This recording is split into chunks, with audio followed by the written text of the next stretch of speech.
जय श्री कृष्णा। राधे राधे। आज अपने सुनेंगे रमा एकादशी व्रत कथा। सबसे पहले रमा एकादशी की आप सभी को हार्दिक शुभकामनाएं। चातुर्मास की यह अंतिम एकादशी है। अगली एकादशी को हमारे विष्णु भगवान जाग जाएंगे, तो इस कथा को श्रद्धा पूर्वक सुनना और ज्यादा से ज्यादा शेयर करना। कथा शुरू करने से पहले कमेंट बॉक्स में जय हो विष्णुदेव की जरूर लिखना, और साथ ही अगर आपने मीरा भक्ति चैनल को सब्सक्राइब नहीं किया है तो जरूर करना। हे विष्णुदेव, आपके अनंत स्वरूपों की जय हो। आज मैं इस पावन पवित्र कार्तिक माह के कृष्ण पक्ष की एकादशी की कथा आपके प्रिय भक्तों के सामने प्रस्तुत कर रही हूँ। इसके लिए आप मुझे अनुमति प्रदान करें और साथ ही आशीर्वाद दें कि इस कथा को कहने वाला और सुनने वाला सदा सर्वदा सुखी रहे।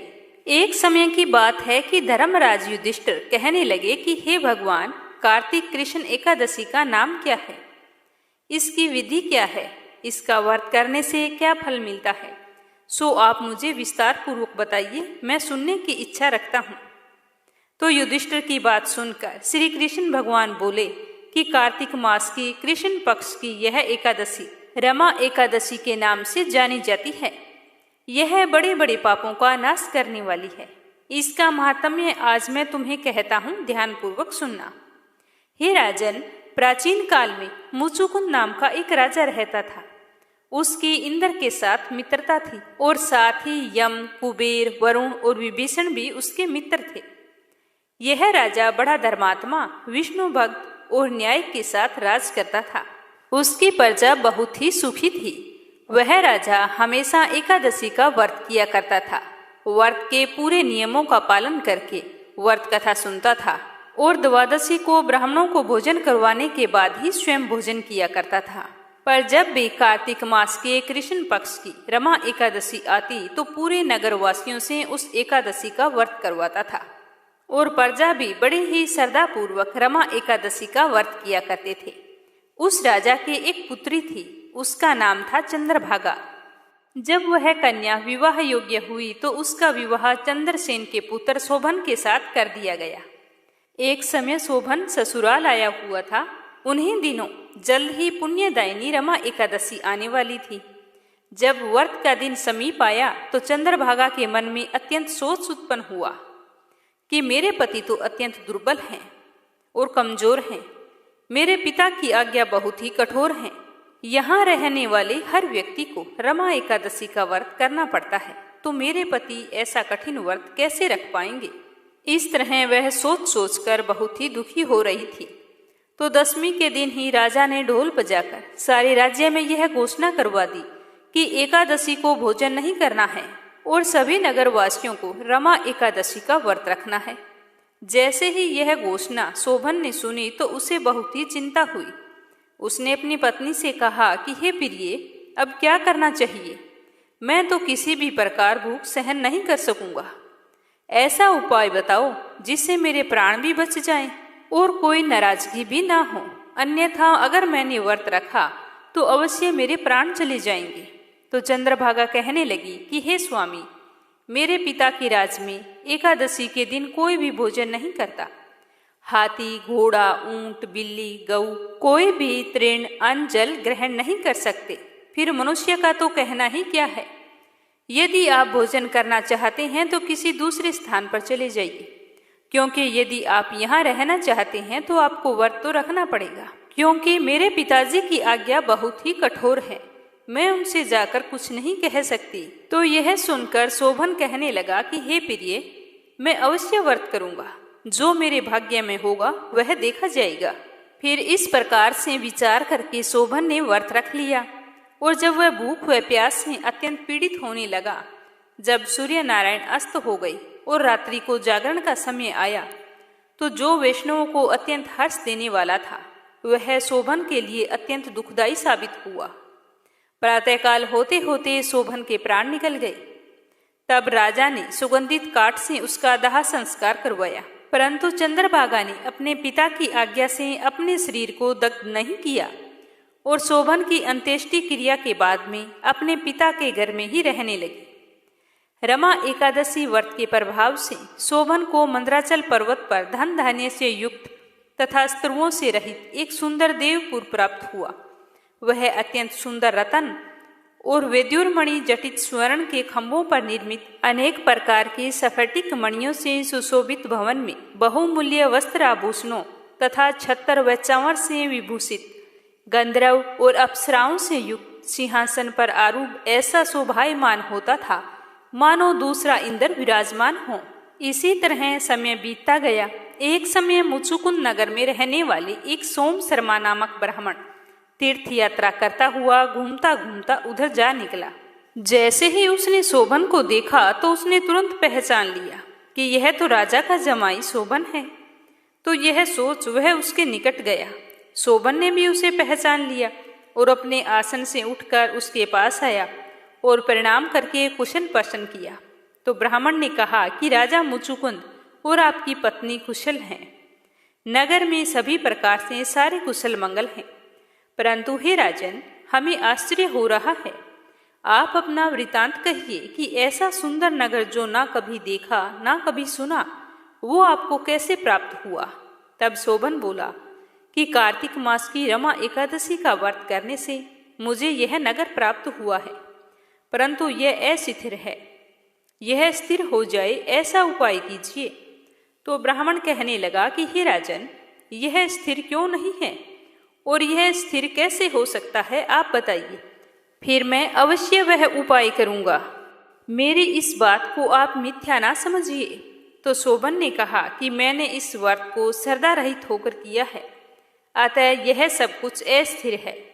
यदि आप मुचुकुंद की कन्या चंद्रभागा को यह सब वृतांत कहें तो यह स्थिर हो सकता है। ऐसा सुनकर उस श्रेष्ठ ब्राह्मण ने अपने नगर लौटकर चंद्रभागा से सारा वृतांत कह सुनाया। ब्राह्मण के वचनों को सुनकर चंद्रभागा बहुत ही प्रसन्न हुई और कहने लगी कि हे ब्राह्मण, ये सब बातें आपने प्रत्यक्ष देखी हैं क्या, या फिर स्वप्न की बात कर रहे हैं। तो ब्राह्मण कहने लगा कि हे पुत्री, मैंने महावन में तुम्हारे पति को प्रत्यक्ष देखा है, साथ ही किसी से विजय ना हो ऐसा देवताओं के नगर के समान उनका नगर भी देखा है। उन्होंने यह भी कहा है कि यह स्थिर नहीं है, तुम कोई ऐसा उपाय करो जिससे वह स्थिर हो जाए। तो चंद्रभागा कहने लगी कि हे ब्राह्मण, तुम मुझे वहां ले चलो। मुझे पति देव के दर्शन की तीव्र लालसा है। मैं अपने किए हुए पुण्य से उस नगर को स्थिर बना दूंगी। आप ऐसा कार्य कीजिए जिससे उनका हमारा संयोग हो जाए, क्योंकि वियोगी को मिला देना महापुण्य होता है। सोम शर्मा यह बात सुनकर चंद्रभागा को लेकर मंदराचल पर्वत के समीप वामदेव ऋषि के आश्रम पर गए और वहां जाकर वामदेव को सारी बात बताई। तो वामदेव जी ने सारी बात सुनकर वेद मंत्रों के उच्चारण से चंद्रभागा का अभिषेक कर दिया। तब ऋषि के मंत्र प्रभाव और चंद्रभागा के एकादशी के व्रत के प्रभाव से चंद्रभागा का शरीर दिव्य हो गया और वह दिव्य गति को प्राप्त हुई। इसके बाद बड़ी प्रसन्नता के साथ वह अपने पति के निकट गई। अपनी प्रिय पत्नी को आते देखकर शोभन अति प्रसन्न हुआ और उसे बुलाकर अपनी बाईं तरफ बिठा लिया। चंद्रभागा कहने लगी कि हे प्राणनाथ, आप मेरे पुण्य को ग्रहण कीजिए। अपने पिता के घर जब मैं 8 वर्ष की थी, तब से विधि पूर्वक एकादशी के व्रत को श्रद्धा पूर्वक करती आ रही हूँ। इस पुण्य प्रताप से आपका यह नगर स्थिर हो जाएगा तथा समस्त कर्मों से युक्त होकर परले अंत तक रहेगा। इस प्रकार चंद्रभागा ने दिव्य आभूषणों और वस्त्रों से सुसज्जित होकर अपने पति के साथ आनंद पूर्वक रहने लगी। इस तरह बताते हुए श्री कृष्ण भगवान ने कहा कि हे राजन, यह मैंने रमा एकादशी का महात्म्य आपको बताया है। जो मनुष्य इस एकादशी के व्रत को करते हैं और एकादशी के नियमों का विधिवत पालन करते हैं, व्रत रखकर व्रत कथा सुनते हैं, उनके ब्रह्म इत्यादि समस्त पाप नष्ट हो जाते हैं। कृष्ण पक्ष और शुक्ल पक्ष की दोनों एकादशियां समान हैं। इनमें कोई भी भेदभाव नहीं है, दोनों समान फल देती है। जो मनुष्य इस महात्म्य को पढ़ता है, सुनता है या सुनाता है, वह समस्त पापों से छूटकर विष्णु लोक को प्राप्त होता है।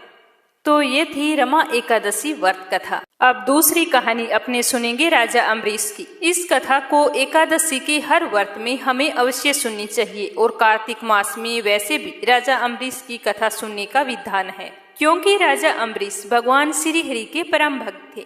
वे पृथ्वी के 7 द्वीप, अचल संपत्ति और अतुल ऐश्वर्य के शासक होने पर भी इन्हें स्वपन तुल्य समझते थे, क्योंकि वे जानते थे कि जिस धन वैभव के लोभ में पड़कर मनुष्य घोर नरक में जाता है वह केवल 4 दिन का सुख होता है। राजा अम्बरीश का भगवान श्री कृष्ण में और उनके प्रेमी साधुओं में परम प्रेम था। उन्होंने अपने मन को श्री कृष्ण के चरणों में, वाणी को भगवान के गुणों का गान करने में, हाथों को श्री हरि के मंदिर में मार्जन में और अपने कानों को भगवान की मंगलमयी कथा को सुनने में लगा रखा था। उन्होंने अपने नेत्रों को श्री हरि के विग्रह व मंदिरों के दर्शन में, नासिका को उनके चरण कमलों में चढ़ी श्रीमती तुलसी की दिव्य गंध में और जीवा को भगवान के प्रति अर्पित निवेद प्रसाद में संलग्न कर दिया था। राजा अम्बरीश के पैर भगवान के क्षेत्र आदि की पैदल यात्रा करने में ही लगे रहते थे। वे सिर से भगवान श्री कृष्ण के चरण कमलों की वंदना किया करते थे।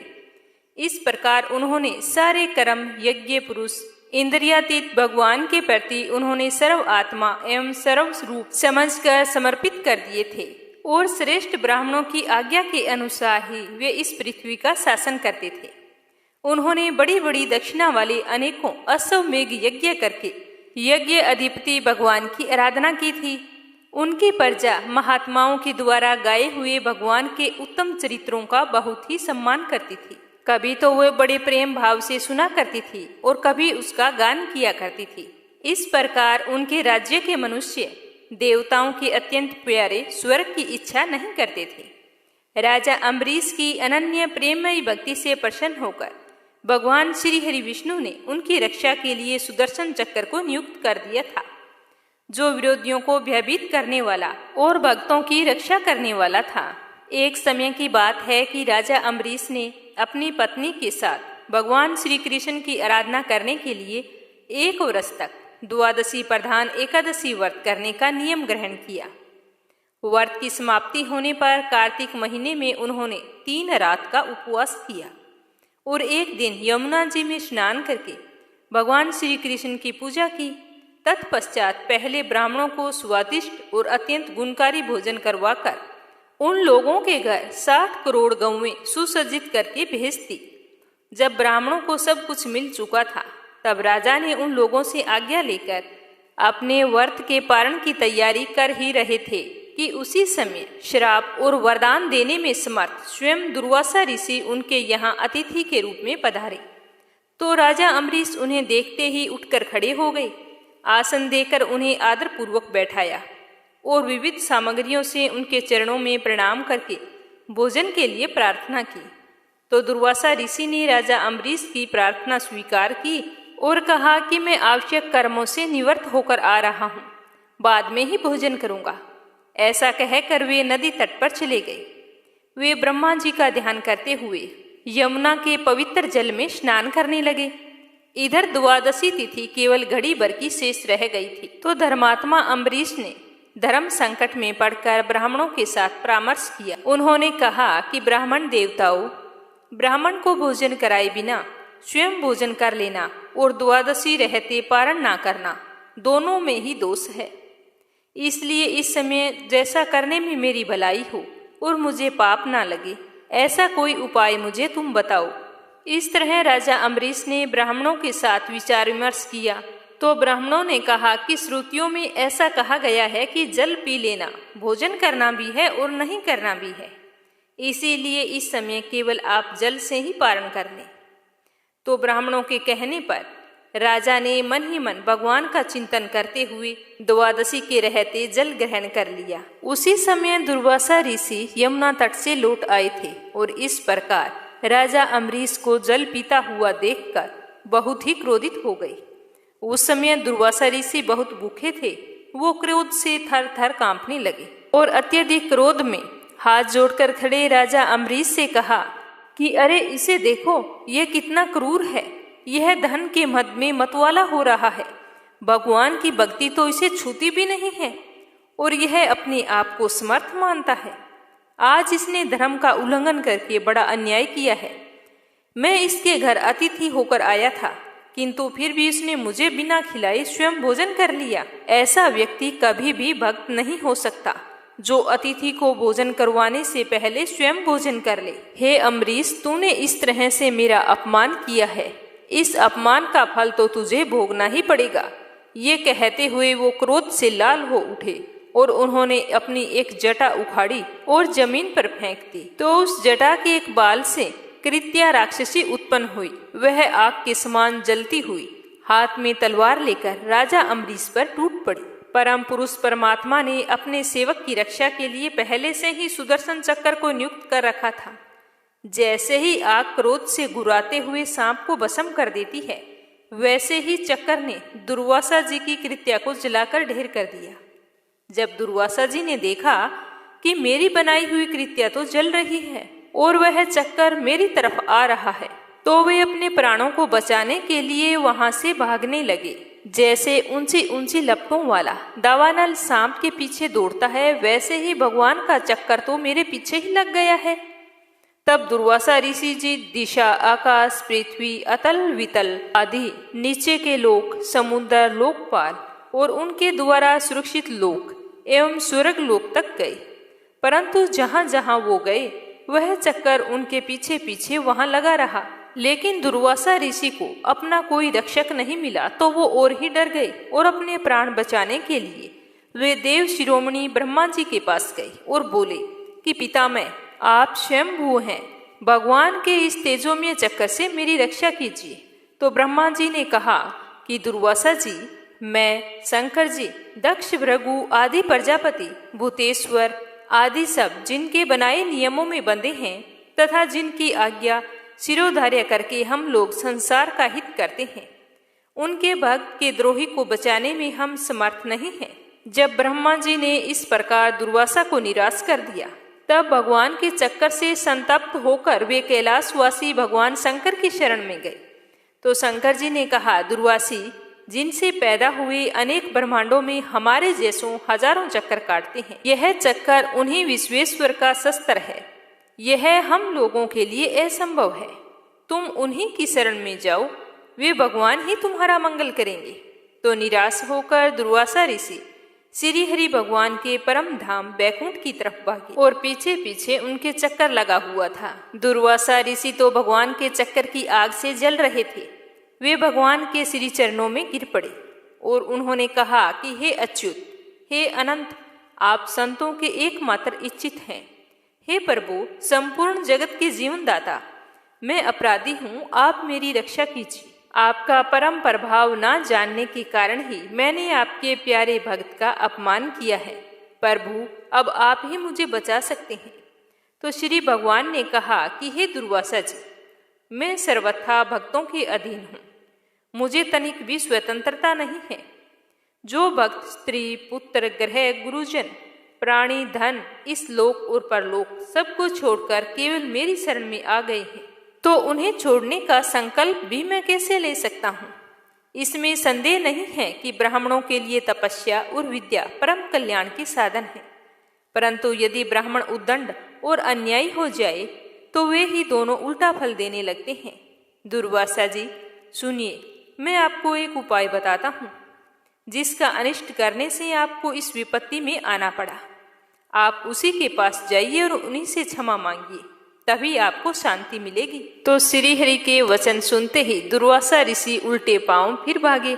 सुदर्शन चक्र की ज्वाला से जलते हुए दुर्वासा ऋषि लौटकर राजा अम्बरीश के पास आई। राजा अम्बरीश वहीं पर खड़े उनका इंतजार कर रहे थे।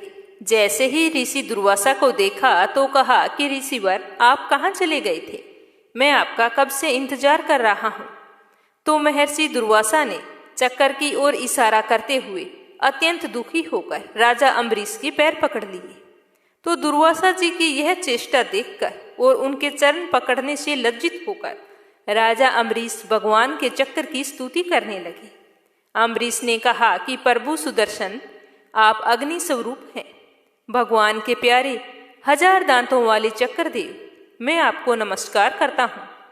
समस्त अस्त्र शस्त्र को नष्ट कर देने वाले एवं पृथ्वी के रक्षक, आप इन ब्राह्मण की रक्षा कीजिए। आप कृपया करके हमारे कुल के भाग्य उदय के लिए दुर्वासा जी का कल्याण कीजिए। हमारे ऊपर यह आपका महान अनुग्रह होगा। यदि मैंने कुछ भी दान किया हो, यज्ञ किया हो अथवा अपने धर्म का पालन किया हो, यदि हमारे वंश के लोग ब्राह्मणों को ही अपना आराध्य देव समझते रहे हों, तो दुर्वासा जी की जलन मिट जाए। भगवान समस्त गुणों के एकमात्र आश्रय स्थल हैं। यदि मैंने समस्त प्राणियों की आत्मा के रूप में उन्हें देखा है और वो मुझसे प्रसन्न है, तो दुर्वासा जी की हृदय की सारी जलन समाप्त हो जाए। जब राजा अम्बरीश ने दुर्वासा जी को सब ओर से जलाने वाले भगवान के सुदर्शन चक्र की इस प्रकार स्तुति की, तब उनकी प्रार्थना से सुदर्शन चक्र शांत हो गया।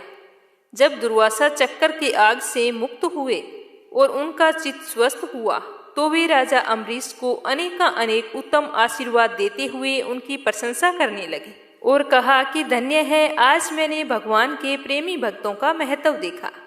हे राजन, मैंने आपका अपमान करके अपराध किया है, फिर भी आप मेरे लिए मंगल कामना कर रहे हैं। महाराज अम्बरीश, आपका हृदय करुणा भाव से परिपूर्ण है। आपने मेरे ऊपर महान अनुग्रह किया है। आपने अपने अपमान को भुलाकर मेरी रक्षा की है, क्योंकि जब सुदर्शन चक्कर से भयभीत होकर ऋषि दुर्वासा भाग रहे थे, तब से लेकर उनके लौटने तक 1 वर्ष का समय बीत गया था। तो 1 साल तक राजा अम्बरीश उनके दर्शन की आकांक्षा से केवल जल पीकर ही रहे।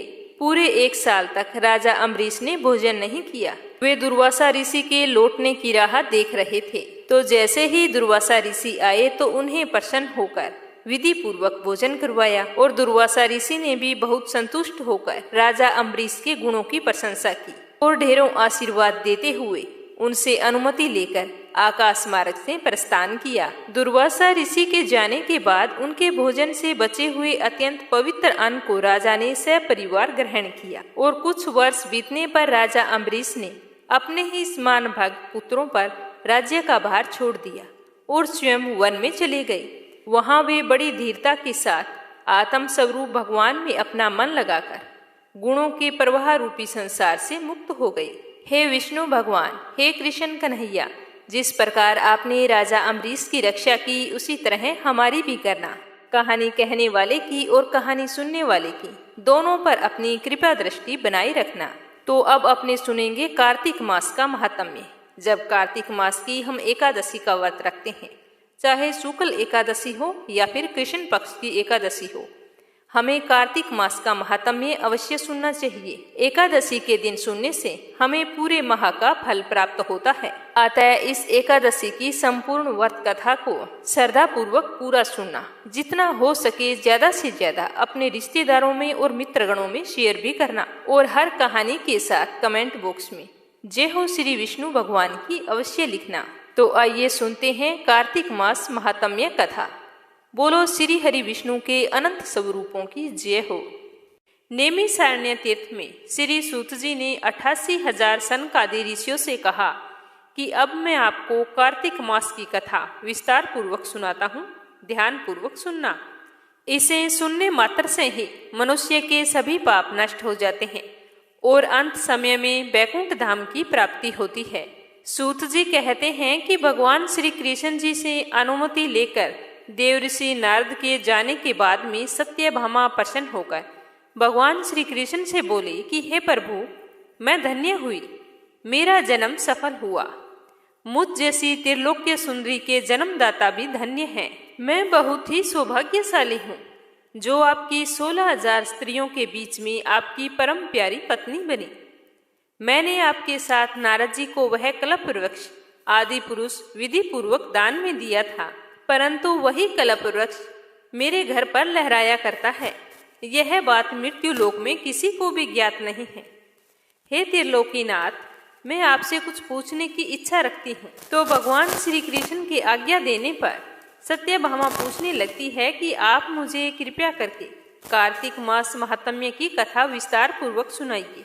इस महात्म्य को सुनकर मेरा हित हो और जिसके करने से कल्प पर्यंत भी आप मुझसे कभी विमुख ना हो, तो सूत जी आगे कहते हैं कि सत्यभामा के ऐसे वचन सुनकर भगवान श्री कृष्ण ने हंसते हुए सत्यभामा का हाथ पकड़ा और अपने सेवकों को वहीं रुकने के लिए कहकर विलास युक्त अपनी पत्नी को कल्प वृक्ष के नीचे लेकर गए और वहां जाकर हंसकर बोले कि हे प्रिय, 16,000 रानियों में तुम मुझे प्राणों के समान प्यारी हो।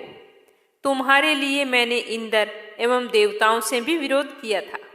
हे कांते, जो बात तुमने मुझसे पूछी है उसे ध्यान पूर्वक सुनो। एक दिन मैं तुम्हारी इच्छा पूर्ति के लिए गरुड़ पर सवार होकर इंद्रलोक गया और वहां जाकर कल्प वृक्ष मांगा तो इंद्र ने मना कर दिया। इंद्र द्वारा मना करने पर इंद्र और गरुड़ में घोर संग्राम युद्ध हुआ और गौलोक में भी गरुड़ गौओं से युद्ध करने लगे। गरुड़ की चोंच की चोट से उनके कान एवं पूंछ कटकर गिरने लगे, जिससे 3 वस्तुएं उत्पन्न हुई। कान से तंबाकू, पूंछ से गोभी और रक्त से मेहंदी बनी। इन तीनों का प्रयोग करने वाले को मोक्ष नहीं मिलता। तब गौओं ने क्रोधित होकर गरुड़ पर वार किया, जिससे उनके 3 पंख टूटकर गिर गए। तो गरुड़ के पहले पंख से नीलकंठ, दूसरे पंख से मोर और तीसरे से चकवा चकवी उत्पन्न हुए। तो हे प्रिय, इन 3 चीजों का दर्शन करने मात्र से ही शुभ फल प्राप्त हो जाता है।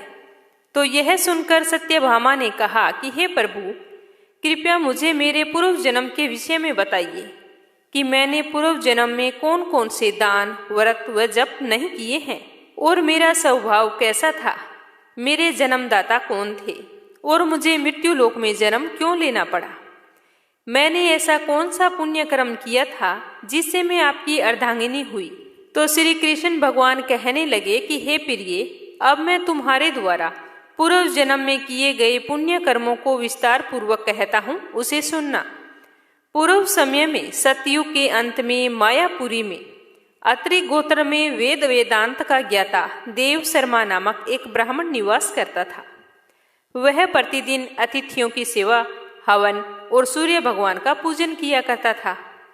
वह सूर्य के समान तेजस्वी था। वृद्धावस्था में उसे गुणवती नामक कन्या की प्राप्ति हुई। उस पुत्रहीन ब्राह्मण ने अपनी कन्या का विवाह अपने ही चंद्र नामक एक शिष्य के साथ कर दिया।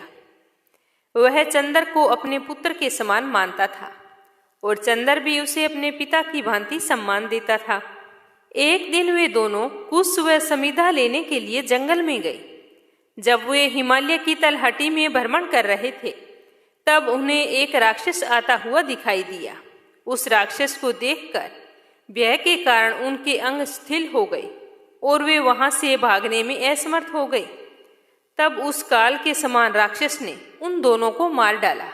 लेकिन वो तो धर्मात्मा थे, इसीलिए मेरे पार्षद उन्हें मेरे बैकुंठ धाम में मेरे पास ले आए।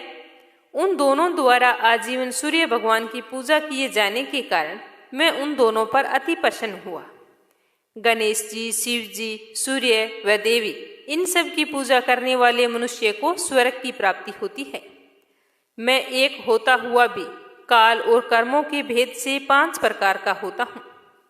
जैसे एक देवदत्त, पिता, भ्राता आदि नामों से पुकारा जाता है।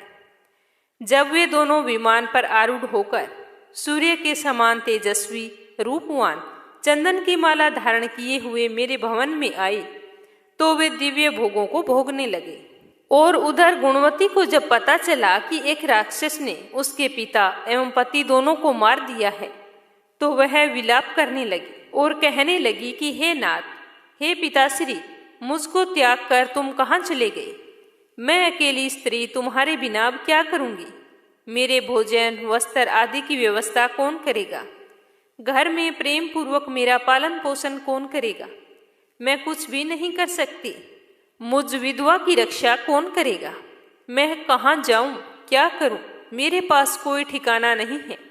इस प्रकार विलाप करती हुई गुणवती चक्कर खाकर धरती पर गिर पड़ी और बेहोश हो गई। बहुत देर तक वह बेहोशी की हालत में पड़ी रही। जब उसे होश आया तो वह पहले की भांति करुण विलाप करते हुए शोक सागर में डूब गई। कुछ समय तक वो वैसे ही रही, लेकिन कुछ समय बीतने के बाद में जब उसने अपने आप को संभाला तो उसे ध्यान आया कि उसके पिता और पति की मृत्यु के बाद मुझे उनकी क्रिया करनी चाहिए जिनसे उनको गति की प्राप्ति हो। तो गुणवती ने उनकी गति करवाने के लिए अपने घर का सारा सामान बेच दिया और उसे जो धन प्राप्त हुआ उसे अपने पिता का और पति का श्राद्ध आदि कर्म किया। उसके बाद में उसी नगर में रहते हुए वो 8 पहर भगवान विष्णु की भक्ति करने लगी। उसने मृत्यु पर्यंत तक नियम पूर्वक सभी एकादशियों का व्रत और कार्तिक महीने में उपवास और पूजा पाठ किए। इसीलिए हे प्रिय, एकादशी और कार्तिक व्रत मुझे बहुत ही ज्यादा प्रिय है। इनसे मुक्ति, भुक्ति, पुत्र तथा संपत्ति प्राप्त होती है। कार्तिक मास में जब तुला राशि पर सूर्य आता है तब ब्रह्म मुहूर्त में उठकर स्नान करने व व्रत और पूजा पाठ करने वाले मनुष्य मुझे बहुत ही प्रिय होते हैं, क्योंकि यदि उन्होंने पाप भी किए हों तो भी स्नान व व्रत के प्रभाव से उन्हें मोक्ष की प्राप्ति हो जाती है। कार्तिक मास में स्नान, जागरण, दीपदान तथा तुलसी के पौधे की रक्षा करने वाले मनुष्य साक्षात भगवान विष्णु के समान हैं। कार्तिक मास में मंदिर में झाड़ू लगाने वाले, स्वास्तिक बनाने वाले, भगवान विष्णु की पूजा करने वाले मनुष्य जन्म मरण के चक्कर से छूटकर मोक्ष को प्राप्त होते हैं। जब इस तरह का महात्म्य गुणवती ने सुना तो वो भी प्रतिवर्ष श्रद्धा पूर्वक कार्तिक का व्रत और कार्तिक स्नान करती, भगवान विष्णु की पूजा बड़े ही श्रद्धा भाव से करती। ऐसा करते करते सालों बीत गए। एक बार उसे बहुत ही तेज बुखार आ गया और वह बिल्कुल कमजोर हो गई। फिर भी वह किसी प्रकार गंगा स्नान के लिए चली गई। गंगा तक तो पहुंच गई, परंतु शीत के कारण वह बुरी तरह से कांप रही थी। फिर भी उसने गंगा जी में डुबकी लगाई। डुबकी लगाकर जैसे ही वो गंगा तट पर आई तो उसकी मृत्यु हो गई। तब मेरे यानी कि भगवान विष्णु के दूत उसे मेरे धाम में ले आए। उसके पश्चात ब्रह्मा जी और अन्य देवताओं की प्रार्थना पर जब मैंने श्री कृष्ण का अवतार लिया तो मेरे गण भी मेरे साथ इसी पृथ्वी पर आए, जो इस समय यादव हैं। तुम्हारे पिता पुनर्जन्म में देव शर्मा थे, जो इस समय स्त्राजित हैं। पूर्व जन्म में चंद्र शर्मा, जो तुम्हारा पति था, वह डाकू है। और हे देवी, तू ही गुणवती है। कार्तिक व्रत के प्रभाव के कारण ही तू मेरी अर्धांगिनी हुई है। पूर्व जन्म में तुमने मेरे मंदिर के द्वार पर तुलसी का पौधा लगाया था। इस समय वह तेरे महलों के आंगन में कल्प वृक्ष के रूप में विद्यमान है। उस जन्म में तुमने जो दीप दान किया था, उसी के कारण तुम्हारी देह इतनी सुंदर है। तुम्हारे घर में साक्षात लक्ष्मी का वास है। तुमने पूर्व जन्म में अपने सभी व्रतों का फल पति स्वरूप विष्णु जी को अर्पित किया था। उसी के प्रभाव से तुम इस जन्म में मेरी प्रिय पत्नी हुई हो। पूर्व जन्म में तुमने नियम पूर्वक जो कार्तिक मास का व्रत किया था, उसी के कारण मेरा और तुम्हारा कभी वियोग नहीं होगा। इस प्रकार कार्तिक मास में व्रत आदि करने वाले मनुष्य मुझे तुम्हारे समान प्रिय हैं। दूसरे जप, तप, यज्ञ, दान आदि करने से प्राप्त फल कार्तिक मास में किए गए व्रत के फल से बहुत ही थोड़ा होता है। अर्थात कार्तिक मास के व्रतों का 16वां भाग भी नहीं होता। इस प्रकार सत्यभामा भगवान श्री कृष्ण के मुख से अपने पूर्व जन्म के पुण्य प्रभाव सुनकर बहुत ही प्रसन्न हुई। तो ये था कार्तिक मास का महात्म्य। अब सुनेंगे तुलसी माता की कहानी। बोलिए तुलसी माता की जय हो, शालिग्राम भगवान की जय हो। एक समय की बात है, कार्तिक का महीना चल रहा था। गांव की सारी महिलाएं तुलसी सींचने जाया करती थी, तो एक बूढ़ी माई भी तुलसी माता को जल सींचने जाती। जब सारी स्त्रियां तुलसी में जल डालकर वापिस आ जाती, तब तक वह बुढ़िया वहीं पर बैठी रहती और उनके आने के बाद में तुलसी माता से कहती कि हे तुलसी माता, मैं बिड़लो सींचूं तेरो, तू कर निधार मेरो। हे तुलसी माता सत की दाता, मैं बिड़ला सींचूं तेरा, तू मुझे बहू दे, पीताम्बर की धोती दे, मीठा मीठा घास दे, बैकुंठ का बास दे, चटक की चाल दे, पटक की मोत दे, चंदन का काट दे, रानी सा राज दे, दाल दे, भात दे, 11 की मोत दे, कृष्ण जी का कंधा दे। बस उसका तो यह रोजाना का नियम था। वो रोजाना जाती और तुलसी माता से एक ही बात कहती जब तुलसी माता उसकी यह बात सुनती तो यह सुन सुनकर तुलसी माता तो सूखने लगी। एक दिन भगवान श्री कृष्ण जी ने पूछा कि हे तुलसी, तुम सूख क्यों रही हो, क्या बात है, मुझे बताओ। तो तुलसी माता ने कहा कि मुझ में जल सींचने के लिए बहुत सारी महिलाएं आती हैं, उन्हीं के साथ एक बूढ़ी माई भी आती है, वो यहाँ पर आकर बैठ जाती है। जब सारी महिलाएं अपने घर को चली जाती है तो मुझसे वो ये बात कहती है। यह कहकर उसने बुढ़िया की सारी बात बताई और कहा कि मैं उसे सब कुछ दे दूंगी, लेकिन कृष्ण जी का कंधा कहाँ से लाऊंगी। तो भगवान बोले कि जब वो मरेगी तो मैं अपने आप कंधा देने आ जाऊंगा, तुम इस बात की बिल्कुल भी चिंता मत किया करो। इस तरह समय बीतता गया और जब कार्तिक मास के शुक्ल पक्ष की एकादशी तिथि आई तो उस दिन वो बुढ़िया तो मर गई। सारे लोग आ गए। जब बुढ़िया को उठाकर लेकर जाने लगे तो वो बुढ़िया तो किसी से उठाई नहीं जा रही थी, उसके अंदर तो बहुत ही ज्यादा भार हो गया था। तो सारे लोग कहने लगे कि आज इसे क्या हो गया है, यह बुढ़िया इतनी भारी कैसी हो गई है। ये तो इतनी भगवान की पक्की भगत थी, दान धर्म भी बहुत करती थी, तो ऐसा कौन सा पाप कर्म किया है जिसकी वजह से आज ये किसी से नहीं उठाई जा रही। तब भगवान एक बूढ़े ब्राह्मण का रूप धारण करके वहां आए और बोले कि आप मुझे कहें तो क्या मैं उठा के देखूं। तो सारे गांव वाले हंसने लगे कि जब हम सारे लोगों से ये बुढ़िया नहीं उठाई जा रही तो आप अकेले और ऊपर से बूढ़े हैं, कैसे उठाएंगे। तो एक बुजुर्ग व्यक्ति ने कहा कि देखने में क्या जाता है, इन्हें जाने दो। तो ब्राह्मण के रूप में श्री कृष्ण भगवान आगे बढ़े और बुढ़िया के पास जाकर कान में बोलने लगे कि बुढ़िया माई मन की निकाल ले, पीताम्बर की धोती ले, मीठा मीठा घास ले, बैकुंठ का बास ले, चटक की चाल ले, पटक की मोत ले, कृष्ण जी का कंधा ले। तो यह सुना तो बुढ़िया माई तो हल्की हो गई और भगवान जी ने जट से कंधे पर उठाया और चल दिए। सारे गांव वाले बहुत ही आश्चर्यचकित हुए और सोचने लगे कि ये सब कुछ कैसे हुआ। जिस बुढ़िया को पूरे गांव वाले नहीं उठा सके उस बूढ़े ब्राह्मण ने अकेले ही उठा लिया, तो वो तो सोचते ही रह गए। तो इस तरह कार्तिक में तुलसी पूजन से बुढ़िया माई को मुक्ति मिल गई।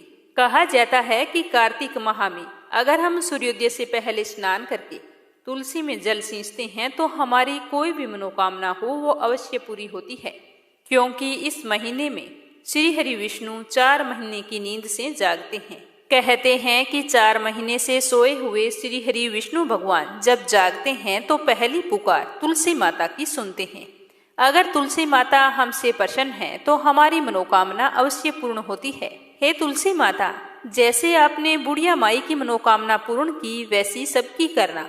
बोलो तुलसी माता की जय हो। अब सुनते हैं लप्सी और तपसी की कहानी, जो हर व्रत कथा के बाद में अवश्य सुननी चाहिए। एक लप्सी था, एक तपसी था।